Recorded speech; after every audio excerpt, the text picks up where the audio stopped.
Hello, welcome back to my channel. നമ്മൾ ഇന്ന് നത്തോലി വെച്ചിട്ടുള്ള നല്ലൊരു മീൻകറിയാണ് ഉണ്ടാക്കുന്നത്. നമ്മൾ സാധാരണ മീൻകറി ഉണ്ടാക്കുന്നത് പോലെയല്ല ഈ ഒരു മീൻകറി ഉണ്ടാക്കുന്നത്. കുറച്ചുകൂടി ഒരു വ്യത്യസ്തമായ രീതിയിലാണ്. അതുപോലെ തന്നെ ഈ ഒരു മീൻകറിയിൽ നമ്മൾ തേങ്ങയൊന്നും അരച്ച് ചേർക്കുന്നില്ല.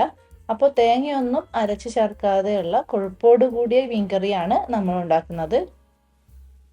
അപ്പോൾ ഈ ഒരു മീൻകറി ഉണ്ടാക്കാനായിട്ട് ഞാനിവിടെ ഏകദേശം ഒരു 400 ഗ്രാം നത്തോലി എടുത്തിട്ടുണ്ട്. നത്തോലി ക്ലീൻ ചെയ്ത് നന്നായിട്ട് കഴുകി വൃത്തിയാക്കിയതാണ്.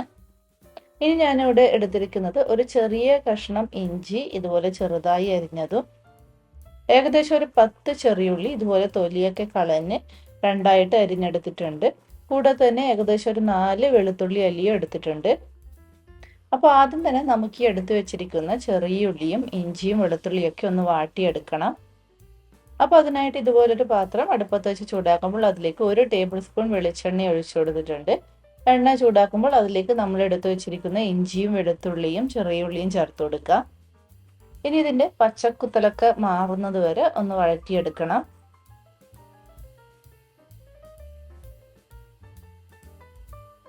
അപ്പോൾ ചെറിയ ഉള്ളിയൊക്കെ ഏകദേശം ഒന്ന് വാടി വന്നിട്ടുണ്ട്. ഇനി ഇതിലേക്ക് ഏകദേശം 2 ടേബിൾ സ്പൂൺ മുളക് പൊടി ചേർത്ത് കൊടുക്കുന്നുണ്ട്. ഇനി നമുക്ക് ഈ മുളക് പൊടി ഒന്ന് ചൂടാക്കി എടുക്കണം. ലോ ഫ്ലെയിമിൽ ഇട്ടിട്ട് വേണം ചൂടാക്കി എടുക്കാൻ. അപ്പോൾ മുളക് പൊടി ഏകദേശം ചൂടാക്കി എടുത്തിട്ടുണ്ട്. ഇനി ഇത് നന്നായിട്ട് തണുത്തതിന് ശേഷം ഇതുപോലൊരു മിക്സിയുടെ ജാറിലേക്ക് മാറ്റി കൊടുക്കാം. എന്നിട്ട് കുറച്ച് പുളിവെള്ളവും ചേർത്ത് കൊടുത്ത് നല്ല പേസ്റ്റ് രൂപത്തിൽ അരച്ചെടുക്കണം. അപ്പോൾ ഇതാ നമ്മൾ നല്ല പേസ്റ്റ് രൂപത്തിൽ അരച്ചെടുത്തിട്ടുണ്ട്. ഇനി നമുക്ക് കറി ഉണ്ടാക്കാൻ തുടങ്ങാം. നമ്മളിന്ന് ഈ ഒരു ചട്ടിയിലാണ് കറി ഉണ്ടാക്കുന്നത്. ചട്ടി ചൂടാക്കുമ്പോൾ അതിലേക്ക് ഏകദേശം ഒരു 2 ടേബിൾ സ്പൂൺ വെളിച്ചെണ്ണ ഒഴിച്ചു കൊടുക്കാം. എണ്ണ ചൂടായി കഴിയുമ്പോൾ അതിലേക്ക് ഒരു 1/4 ടീസ്പൂൺ ഉലുവ ചേർത്ത് കൊടുക്കുന്നുണ്ട്. ഉലുവയുടെ കളറൊക്കെ ഒന്ന് മാറി തുടങ്ങുമ്പോൾ അതിലേക്ക് ഒരു പച്ചമുളക് കീറിയതും കുറച്ച് കറിവേപ്പിലയും ചേർത്ത് കൊടുക്കുന്നുണ്ട്. എന്നിട്ട് ഇതൊന്ന് ചൂടാക്കി എടുക്കണം. ഇനി ഇതിലേക്ക് നമ്മൾ അരച്ചു വെച്ചിരിക്കുന്ന അരപ്പ് ചേർത്ത് കൊടുക്കണം. ഇനി അരച്ച മിക്സിയുടെ ജാറിലേക്ക് ഒരു 1/4 കപ്പ് വെള്ളം കൂടി ചേർത്ത് കൊടുത്ത് ഒന്ന് ചുറ്റിച്ചെടുത്ത് ഇതിലേക്ക് ചേർത്ത് കൊടുക്കുന്നുണ്ട്.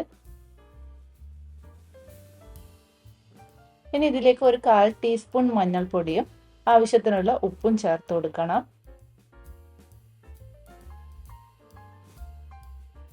ഇനി നമുക്കിതെല്ലാം കൂടി ഒന്ന് മിക്സ് ചെയ്തെടുക്കാം. ഞാൻ ഇതിലേക്ക് ഒരു 1/2 കപ്പ് വെള്ളം കൂടി ചേർത്ത് കൊടുത്തിട്ടുണ്ട്. നിങ്ങൾക്ക് കറി എത്ര ലൂസ് വേണമോ അതിനനുസരിച്ചിട്ടുള്ള വെള്ളമാണ് ഇപ്പോൾ ചേർത്ത് കൊടുക്കേണ്ടത്. മീൻകറി ഒന്നും അധികം അങ്ങ് വെള്ളം ഒഴിച്ചു കൊടുത്താൽ അത്ര ടേസ്റ്റ് ഉണ്ടാകില്ല. അതുകൊണ്ട് കൂടുതൽ വെള്ളം ഒഴിച്ചു കൊടുക്കാൻ പാടില്ല.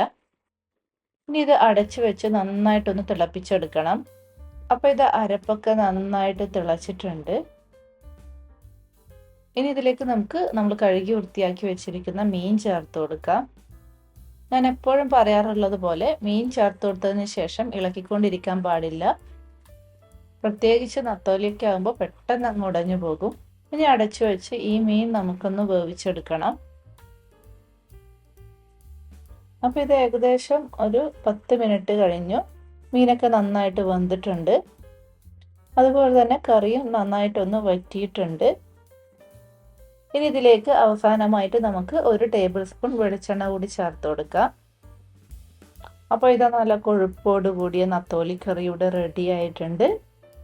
അപ്പോൾ നിങ്ങളെല്ലാവരും ഈ ഒരു രീതിയിൽ നത്തോലി കറി ഉണ്ടാക്കി നോക്കണം. എന്നിട്ട് അഭിപ്രായങ്ങൾ കമൻറ്റ് ചെയ്ത് അറിയിക്കണം. വീണ്ടും പുതിയ റെസിപ്പിയുമായി അടുത്ത വീഡിയോയിൽ കാണാം. അതുവരേക്കും ബൈ ബൈ.